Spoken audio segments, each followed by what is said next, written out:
This is a tutorial on how to use the Web 2.0 tool Quizlet to create flashcards for your students. From our wiki page, what you're going to want to do is open the website Quizlet. Now this will take you to the Quizlet page. You will need to create a login for this site, so you'll want to go to sign up. And here is where you will create your login. Now I already have a login, so I'm going to go ahead and log in.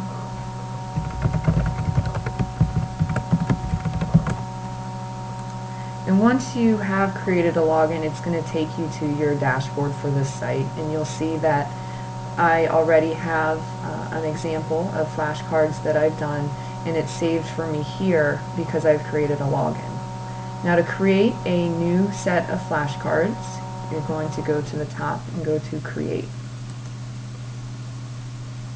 You'll want to title your study set. You can title it anything you want based on the content of your flashcards. So in our example, I'm going to create a set of flashcards about government. In the description section, you can give a message to your students who would be using this. So I may say something like, you can use these flashcards to practice your knowledge of terms. Now an important thing here is you want to make sure that it's visible to everyone, and unless you're planning to have other students edit the cards, you want to keep it as just me. Now for this assignment, we are staying with how words are defined from our Maryland State glossary. Keep in mind that this is how students are assessed on any state assessments, such as the NSL test that they will take in 10th grade. So from there, open up, again from our wiki, open up the Maryland State glossary, and it's going to take you to the exact definition students are going to be tested on. So when I open up the glossary, I immediately see a government term, which is amendment. I'm going to go back to my flashcards, and on the left hand side, right next to the number, you're going to put the word which students should be practicing. Notice you can also change the language of the word, which would be an important tool for English language learners. And there's also the option to add images. Now for this particular practice, you do not need to add images, but it's a good tool to know that it's there. So again, I want to make sure that my students are practicing exactly what they're going to be tested on. So I'm going to go back to my glossary.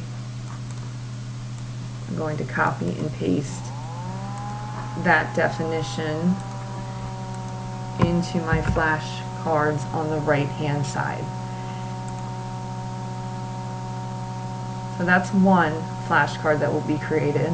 Then I'm going to go back to my glossary, find another definition which has to do with government. So we'll choose checks and balances.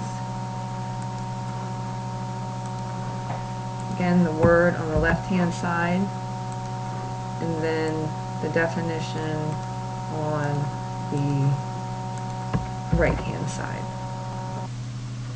Now, I mentioned earlier the options for languages. If you want to keep it in English, before they can be created, you need to go up and make sure that you select English on both hand sides, or it will give you an error message. Once you've done that, you want to scroll down and select Create Set. And these are your flashcards as they're created. Now I did 2 examples, but in our activity you will be creating a minimum of 5. Take a moment, and once you've created yours, and you can just preview all the different options for students to interact with the flashcards, which are right here. And once you are ready to post on our active classroom, you will go to the left, and right here where you see the link symbol, this is what you are going to copy and paste into our active classroom.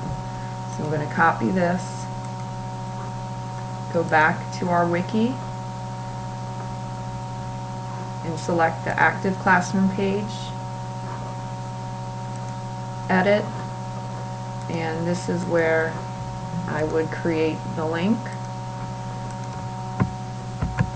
for my flashcards. So I'll say Jessica's flashcards, and please also select that it opens in a new window, and then it's there for all of us to share.